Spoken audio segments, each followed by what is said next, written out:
Ποια είναι η διαφορά λοιπόν είπες, ποια ήταν η ερώτηση για το θέμα μας? Για ποια είναι η διαφορά της κατηγορίας από την τοποθέτηση. Ναι. Έχω την πεποίθηση ότι ο άνθρωπος πρέπει να λαμβάνει θέση απέναντι και στη ζωή του και στα γεγονότα της συνύπαρξής του. Αν εγώ όμως διαφωνήσω με κάποιον άνθρωπο, τον κατηγορώ ή τοποθετούμε? Ναι, εσείς πώς καταλαβαίνετε αυτή τη διαφορά? Για να καταλάβω τι πρέπει να πω, γιατί είναι τεράστιο το θέμα αυτό, μείζων σημασίας και διαφορετικό αν μιλάμε για πράγματα του κόσμου και διαφορετικό αν μιλάμε για πράγματα του πνεύματος. Βεβαίως φαίνεται να είναι το ίδιο, αλλά κατ' ουσίαν έχει τεράστια διαφορά.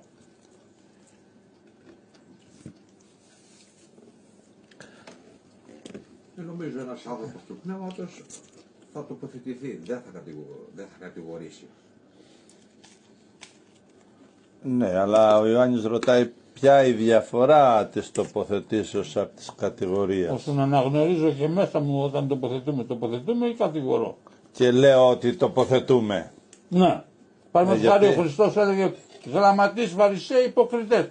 Αλλημονό σας. Αλλημονός. Ναι. Αν ήμουν φαρισαίος θα έλεγα με κατηγορεί. Ναι, τι είναι αυτό που κάνει τώρα ο διδάσκαλος? Ο άνθρωπος. Αυτό λέω. Επειδή πολλές φορές όλοι παίρνουμε κάποια θέση. Και λέει ας πούμε με ένα Κωνσταντίνα που είναι σύντροφος μου, σταμάτα να με κατηγορείς. Και λέω εγώ δεν σε κατηγορώ ρε παιδί μου. Τοποθετούμε λέω αυτό που βλέπω. Πότε όμως κατηγορώ και πότε τοποθετούμε.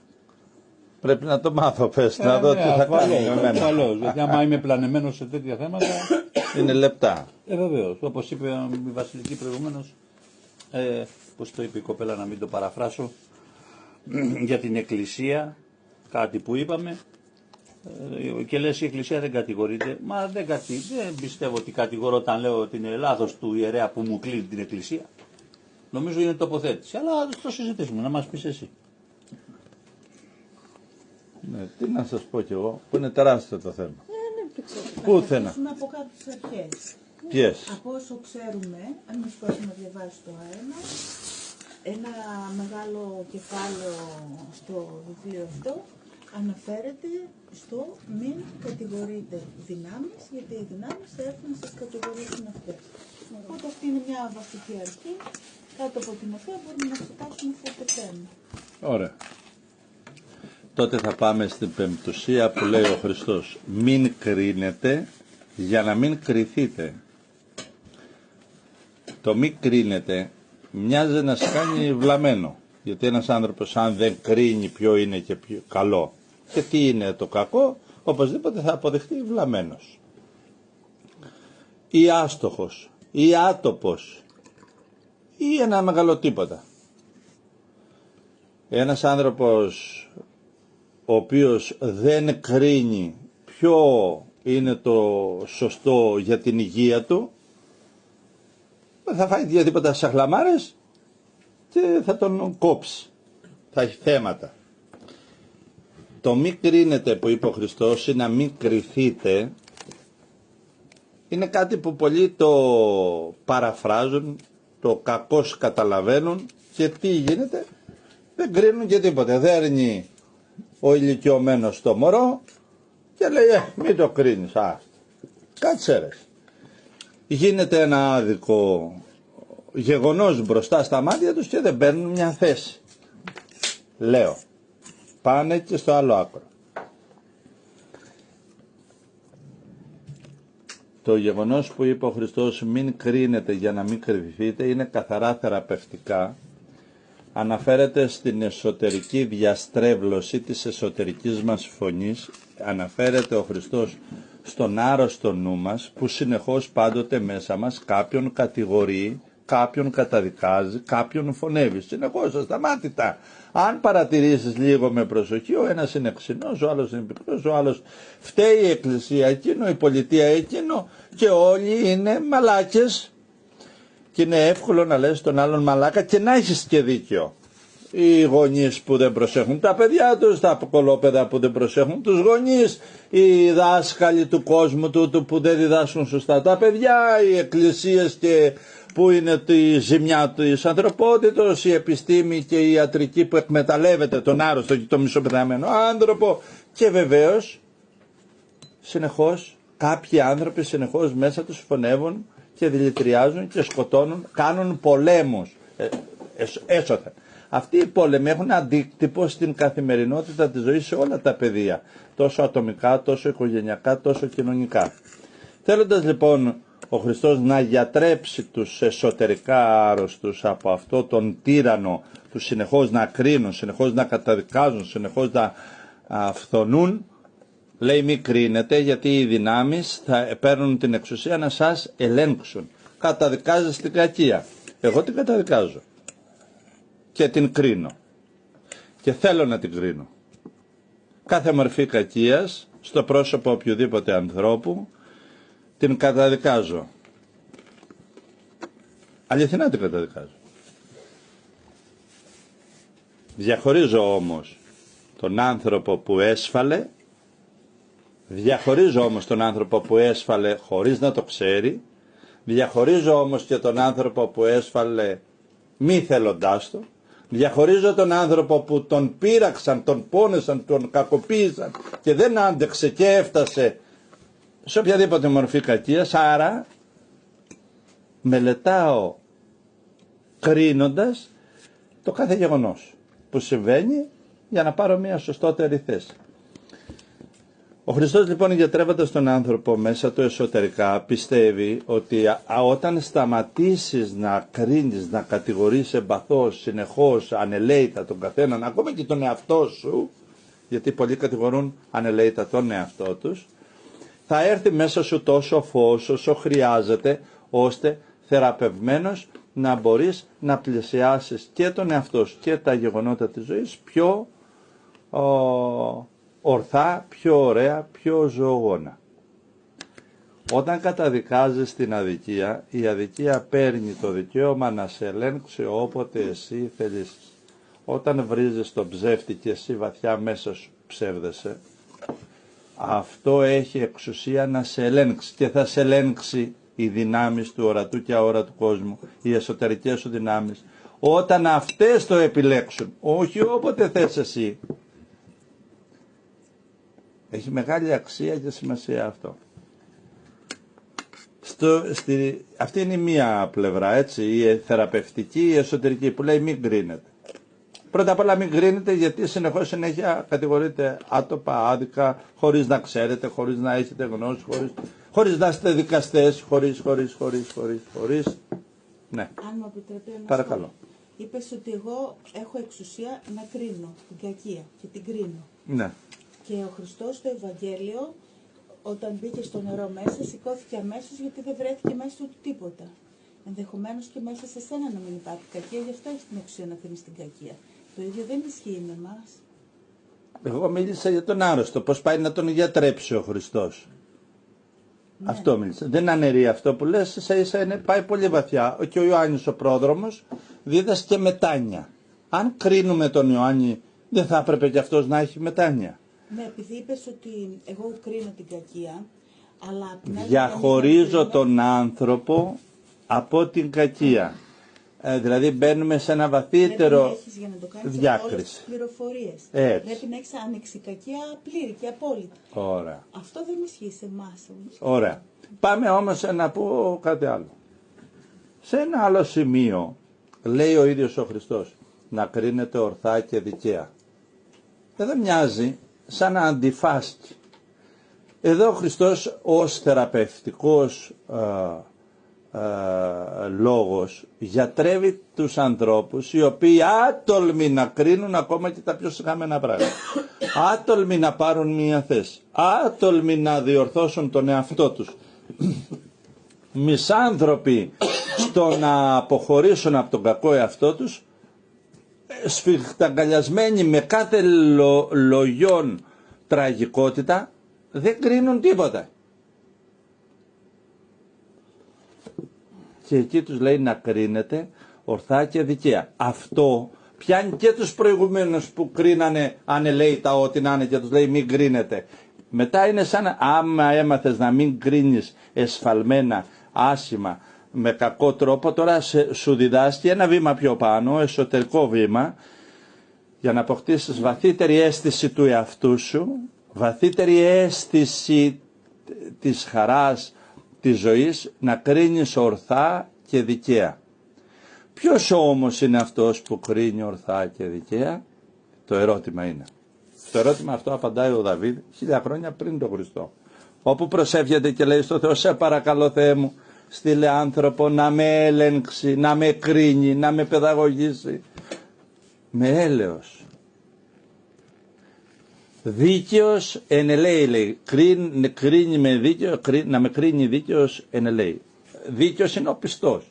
Άνθρωπος που να σέβεται το Θεό και να έχει έλεος, αυξημένη διάθεση αγάπης, όχι προσωποληπτικά προς εμένα, κατανοώντας την αδύνατη φύση μου, το ότι εγώ είμαι άρρωστος, γιατί λέει κάπου, στρέψε το βλέμμα σου από τον ουρανό Θεέ σε εμάς τους ανθρώπους, σαν εκπρόσωπος των ανθρώπων προσευχόταν, και δες την άμπελο αυτή, δηλαδή το ανθρώπινο γένος, σάπισε στη ρίζα, την έσκαψε ο άγριος χείρος που είναι η κατάκριση και η μη κρίση, η διαστρεβλωμένη κρίση που φτάνει ο άλλος, έχει μία θέση που μπορεί να νομοθετήσει υπέροχα, αλλά επειδή είναι το σύστημα έτσι, δεν πάει κόντρα στο σύστημα, αναλαμβάνει μια θρησκεία η οποία δεν ζωογονεί, δεν αναγεννά τον άνθρωπο σαν ελεύθερο και σου λέει δεν βαριέσαι, εγώ θα αλλάξω τα πράγματα. Κοίταξε, και είναι η υπερέτηση του σάπιου. Και έρχεται να θεραπεύσει αυτές τις δύο καταστάσεις που είναι πολύ σοβαρές. Θα προχωρήσω λίγο από αυτά να πω τη διαφορά το ένα με το άλλο. Η τοποθέτηση είναι σε αφήνω ελεύθερο να κάνεις ό,τι θέλεις, αλλά δεν αλλάζω τον εαυτό μου. Η τοποθέτηση είναι εγώ δεν αρρωσταίνω με τη βλακεία τη δική σου. Ακόμα και αν αυτή η βλακεία σου ή το έγκλημά σου στρέφεται εναντίον μου. Η τοποθέτηση είναι κρατάω την χριστότητα του είναι μου, ανεξάρτητα αν εσύ γίνεσαι τέρας ή δαιμόνιο εναντίον μου. Αυτό αφορά εσένα με κανένα τρόπο εμένα. Η τοποθέτηση είναι εγώ πιστεύω στον Θεό και δείχνω η τοποθέτηση την καλλιέργεια την πνευματική μου, την ωριμότητα του νου μου, το κέρδος που από αυτήν την αγάπη και σχέση έχω με το Θεό τη δείχνω ευρύχωρα, χωρίς καμία βιαιότητα, στον οποιοδήποτε θέλει να προοδεύσει δια αυτού του τρόπου. Αυτή είναι τοποθέτηση. Δεν είναι αυτή μου η τοποθέτηση σε καμία περίπτωση εχθρική, πιεστική, αναγκαστική, σε σένα που δεν πιστεύεις και καλά κάνεις και δεν πιστεύεις και δεν θέλεις, αφού έτσι θέλεις. Κατανόησέ το. Και ανήκει μόνο στα πνευματικά πλάσματα η τοποθέτηση. Το άλλο είναι νομοθεσία. Ο νόμος λέει θα πας από αυτόν τον δρόμο. Δεν θα πας όπως θέλεις εσύ. Αυτό είναι νομοθεσία. Ή συμμορφώνεσαι ή όχι. Στο στρατό μου έλεγε κάποιος λοχαγός, σε μια στιγμή με στρίμωξε και λέει, μου έλεγε συμφωνείς? Και εγώ έλεγα εκτελώ. Δεν έλεγα συμφωνώ γιατί δεν συμφωνούσα. Είμαι φαντάρος, εκτελώ. Δεν συμφωνώ. Δεν το έλεγα όμως και διαφωνώ γιατί ήταν λεπτή η θέση μου.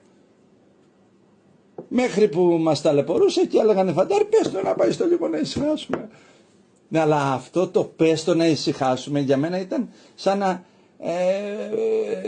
πρόδιδα τον εαυτό μου και δεν το έλεγα. Έλεγα όμως εκτελώ, ναι, είμαι φαντάρος, με βάζει να πολεμήσω, θα πάω να πολεμήσω. Δεν έχω καμία συζήτηση να κάνω. Αυτό είναι τελείως διαφορετικό. Το ένα είναι εκτελώ, το άλλο είναι τοποθέτηση. Τοποθέτηση τώρα. Τοποθέτηση είναι σε ό,τι αφορά τον εαυτό μου, τον τρόπο που θέλω να ζήσω, τον τρόπο που θέλω να πιστεύω, τον τρόπο που θέλω να δημιουργώ την ευτυχία μου. Εκεί τοποθετούμε τον τρόπο, το μοντέλο της ζωής που σέβομαι και αναγνωρίζω. Τοποθέτηση είναι όπως ήταν ο Αριστοτέλης, όπως ήταν ο Πλάτωνας, όπως ήταν ο Πυθαγόρας. Όσοι άνθρωποι είχαν βαθιά αίσθηση της προσωπικής τους αγνότητας και ελευθερίας, που κράτησαν τον εαυτό τους όσα δαιμόνια κι αν έπεσαν πάνω τους. Αυτή είναι τοποθέτηση. Το άλλο είναι ή υπακούω ή δεν υπακούω, αναλόγως, όχι εχθρικά προς τον άλλον. Έτσι. Άλλο. Να κρίνει, λέει, δίκαια ενελέει. Πώς φαίνεται λοιπόν η κρίση όταν δημιουργεί ελευθερία? Οι αγάπες που ο κάθε άνθρωπος έχει, αν δεν τον οδηγούν στην ελευθερία, είναι αγάπες στήρες. Πολλοί άνθρωποι, αυτά που αγαπάμε, είναι και οι πρώτες μας αλυσίδες. Είναι τα περιοριστικά μας όρια. Συνήθως. Εδώ αναγνωρίζεται ότι ο άνθρωπος που έχει έλεος δεν έχει εμπαθή κρίση, δεν έχει διάθεση εχθρική. Δεν σημαίνει ότι αφήνει ανεξέλεκτα το παιδί του ή τον εαυτό του ή την χαζή του σκέψη ή μια παρόρμησή του να κάνει ό,τι θέλει. Κρίνεις με δίκαιο συνελέει. Αυτή είναι η κρίση. Η άρρωστη τοποθέτηση, η εσωτερική κατάσταση και η εξωτερική που από πολλούς ανθρώπους βγαίνει προς τα έξω, θα χρειαστεί από πολλούς να θεραπευτεί, να μάθουν να μην κρίνουν. Οι άλλοι θα πρέπει να μάθουν να κρίνουν. Όταν αυτό συμβεί μέσα του, τοποθετείται ο άνθρωπος, τοποθετείται, δεν καταδικάζει και λειτουργεί τους νόμους αναλόγως. Όταν είναι νομοθέτης, δικάζει στο ανθρώπινο επίπεδο με βάση τον σωστό νόμο. Αν αυτός ο νομοθέτης, βλέποντας ότι ο νόμος που δικάζει είναι άκυρος, άτοπος και δεν τιμά την ανθρώπινη ελευθερία, κακώς την υπηρετεί. Εδώ έχουμε όλο το δέντρο της ανθρώπινης συνύπαρξης που θέλει θεραπεία. Ένας δάσκαλος που βλέπει ότι η παιδεία αυτή είναι ανεπαρκή και χτίζει τα ανθρώπινα πλάσματα καθαρά σε μια, πώς να το πω, βιολογική σκέψη του,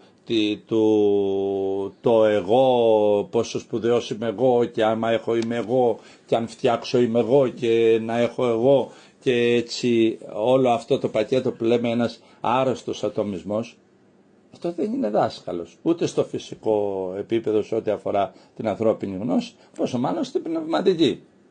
Δηλαδή αν ένας πνευματικός δάσκαλος με αναλάβει εμένα και δεν με καταστεί ή δεν μπορεί να με καταστήσει ή τρομάζει να με κάνει ελεύθερη ύπαρξη, τοποθετημένη ύπαρξη που θα υπερβαίνει την κρίση και του άρρωστου συνανθρώπου που έρχεται προς εμένα και του άρρωστου συστήματος που παγιδεύει εμένα, δεν έχει πετύχει το θείο σκοπό του. Επομένως η τοποθέτηση είναι γνώρισμα των υψηλά πνευματικών ανθρώπων, οι οποίοι στοχεύουν την εσωτερική ελευθερία σε όλα τα επίπεδα του ανθρώπου. Είναι ο γιατρός, ο πνευματικός άρχοντας, ο ελευθερωτής, ο εσωτερικός ελευθερωτής στο νου, στην καρδιά, στο λόγο, σε όλα, σαν ένας γιατρός που στην ανθρώπινη διάσταση, στη βιολογική, θεραπεύει το σώμα από τις αρρώστιες και βεβαίως χτυπάει τις αρρώστιες με σκοπό την θεραπεία καθαρά του ασθενή στο σώμα του και όχι με σκοπό την παγίδευση στο να έχει ο ασθενής ανάγκη το γιατρό και να τρέχει για εμβόλια και φάρμακα και ξανά μανάκι και ξανά μανάκι και δεν ξέρω τι άλλο, να του παίρνει χρήματα, να του παίρνει την... Μιλάμε για γιατρό που θα σε ελευθερώσει από την ασθένεια. Επομένως, κρίνω ορθά και δικαία όταν καταδικάζω κάθε μορφή κακού που μειώνει, ελαχιστοποιεί, περιορίζει την ελευθερία του ανθρώπινου όντως, την ελευθερία του υπέροχου νου και καλά κάνω και την καταδικάζω. Μοιάζει σαν να βγάζω από την ανθρώπινη ύπαρξη το άρρωστο κομμάτι, αυτός είναι ο στόχος μου, θεραπευτικός μόνο, πρωτίστως σε εμάς και μετά σε όλους εκείνους που ασπάζονται τον πνευματικό λόγο. Αυτή είναι η διαφορά. Τοποθέτηση δεν μπορεί να έχει κανένας μη πνευματικός άνθρωπος, ποιοτικός άνθρωπος. Και αν μοιάζει τοποθέτηση, μοιάζει. Δεν είναι. Είναι σαν να λες πάω να γίνω πνευματικός άνθρωπος, άλλο είμαι, άλλο πάω να γίνω. Ναι, μοιάζει. Το άλλο είναι υπακοή, είναι προσπάθεια να δημιουργήσω ένα καλύτερο κόσμο, ένα καλό ζήγισμα μεταξύ άρρωστων πραγμάτων, μεταξύ κατάκρισης, μικρήσης, κάτι που ακόμα δεν είναι φανερό τι είναι. Αυτό είχα να πω, αγαπημένοι ιερέ φίλε. Συζητάμε και πιο πέρα. Ναι, για να μάθουμε και εμείς να το διαχωρίζουμε μέσα μας όμως. Είναι λεπτές γραμμές. Ό,τι κρίνεις μέσα σου, καταρχήν θα σου πω ένα παράδειγμα τωρινό. Σήμερα οι άνθρωποι έχουμε παγιδευτεί πολύ και ο ένας κατηγορεί τον άλλον, ο ένας βρίζει τον άλλον, ο ένας κάνει τον άλλον, ο ένας... είναι εύκολο να καταλάβεις αυτό που θα σου πω. Στη ζωή όποια θέση και να είσαι θα σε κατηγορήσουν. Είσαι Άγιος θα σε κατηγορήσουν, είσαι πόρνος θα σε κατηγορήσουν, είσαι τίμιος άνθρωπος θα σε πούνε βλάκα, ανόητο, χαζόνε. Είσαι άτιμος θα σου πούνε τα ίδια, είσαι πιστός θα σου πούνε ηλίθιο, τι χαζομάρες λες, είσαι άπιστος θα σε βρίσουν.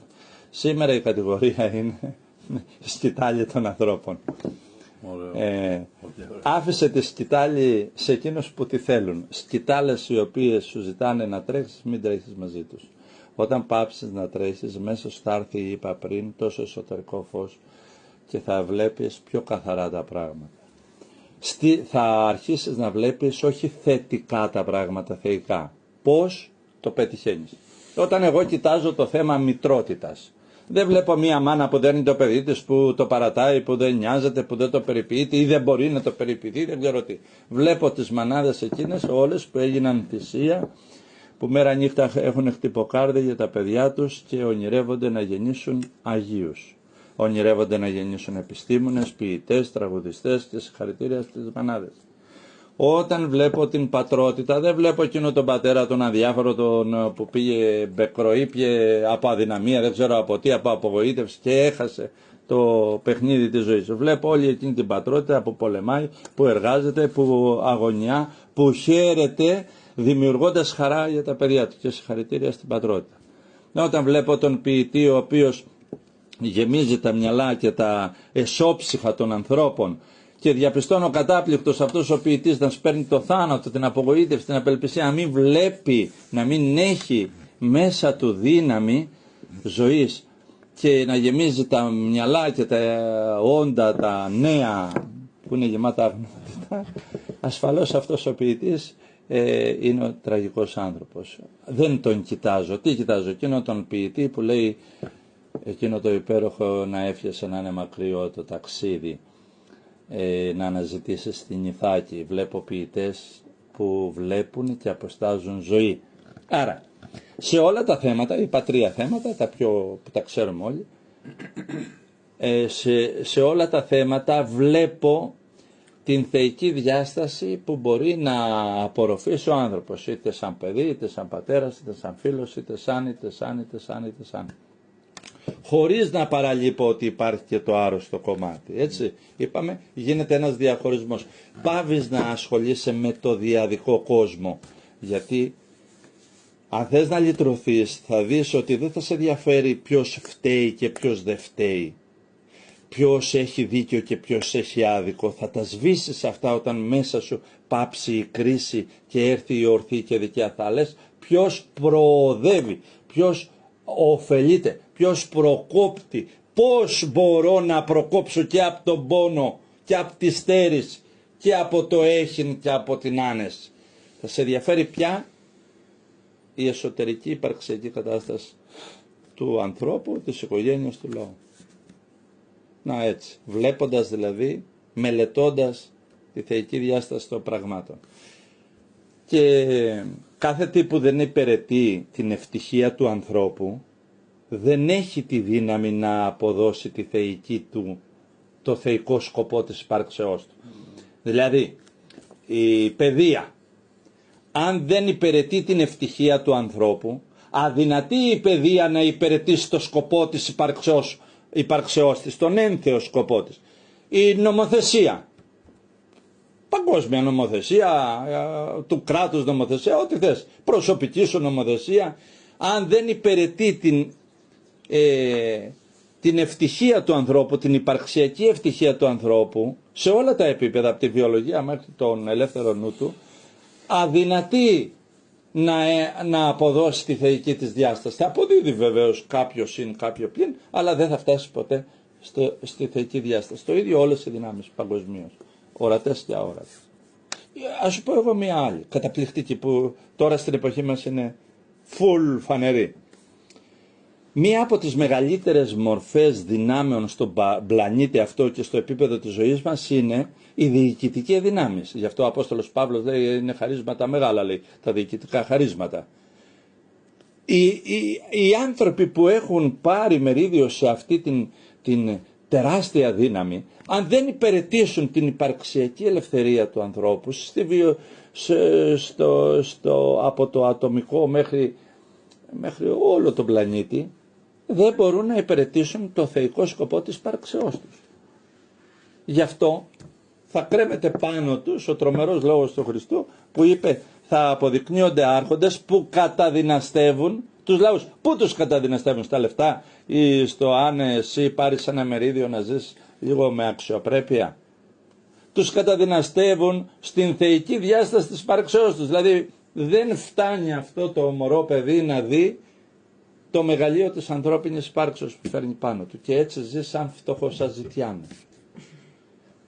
Γιατί τον βάζει σε μια εγωπαθητική κατάσταση, τον βάζει στις τροχές αυτές της αρπακτικότητας, του συν-πλην, μάλλον θα έλεγα στον ανταγωνισμό, σε ένα ανταγωνισμό άρρωστο, ανούσιο και ανόητο. Είπα για αυτούς γιατί σήμερα ο πλανήτης Γη έχει τη δυνατότητα να ζήσει τους ανθρώπους χωρίς κανείς να εργάζεται. Να τον θρέψει όσο θέλεις. Τόσο να γίνουν που να πεθαίνουν οι άνθρωποι μόνο από πολυφαγία και από καλοφαγία και από καλοπέραση. Αν θέλανε ένα μεγάλο στόχο οι άνθρωποι να φτάσουν στο σημείο να ζουν τόσο ευχάριστα που να μην αντέχουν άλλο. Θέλω να σου πω, οι μεγάλες αυτές δυνάμεις που σε εμάς σχεδόν είναι άγνωστες, σε εκείνους όμως που τις έχουν είναι γνωστές, δεν βρίσκουν το θεϊκό σκοπό τους, δεν γίνεται γιατί δεν υπηρετούν αληθινά την υπαρξιακή ελευθερία του ανθρώπου. Όχι δεν μπορούν. Δεν θέλουν. Το κατάλαβα. Εδώ ταιριάζει και ο πέμπτος λόγος, έτσι είναι, τον κόσμο είναι. Και τον κόσμο είναι και ο κόσμος αυτόν δεν γνώρισε. Και ταιριάζει και ο λόγος του Χριστού που λέει, τελειώνει αυτό και λέει, αλλήμωνο σε εσάς που κρατάτε τα κλειδιά της γνώσεως, κοροϊδεύετε όσο. Κατάλαβες. Οι περισσότεροι σήμερα, δυστυχώς, γιατί είπα έχω την εξουσία να κρίνω, είναι πουλημένοι για ένα μικρό έπαινο. Σήμερα η πιο παγκόσμια αρρώστια είναι ένα μικρό χειροκρότημα. Οι μεγάλοι του κόσμου, αυτοί που τόσο τους θαυμάζουμε, ψοφάνε για ένα χειροκρότημα. Μόνο γι' αυτό. Για την ιδέα ότι κάποιοι είναι. Και λίγο πιο κάτω θα ανακαλύψουν ότι απλά δεν είναι. Και εκεί θα έρθουν πάλι τα λόγια τα υπέροχα του Χριστού, οι τελευταίοι έσονται πρώτοι. Και οι πρώτοι έσονται τελευταίοι. Και δεν είναι φούσκες αυτά τα λόγια, γιατί ο ίδιος είπε το σύμπαν, ορατό και αόρατο θα παρέλθει. Οι λόγοι μου όμως ποτέ. Και αυτά που σου τα λέω εγώ δεν στα λέω σαν έχουν κατακτήσει κάτι, αλλά γνωρίζω ότι ο λόγος που φέρνω μέσα μου είναι ανώτερος της ψυχής μου. Ο λόγος που έχω γράψει και ο λόγος που μέσα μου κατανοώ είναι ανώτερος της ίδιας μου της ψυχής. Υπερβαίνει τους ορίζοντες της ψυχής μου ο λόγος. Γι' αυτό και τον τοποθετώ στο Θεό και στο πρόσωπο του Χριστού. Αυτά.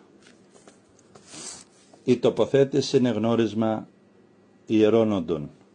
Απλησίαστο για τα φτωχά και άγουρα μυαλά. Έστω κι αν αυτοί είναι διοικητές κρατών, επιχειρήσεων,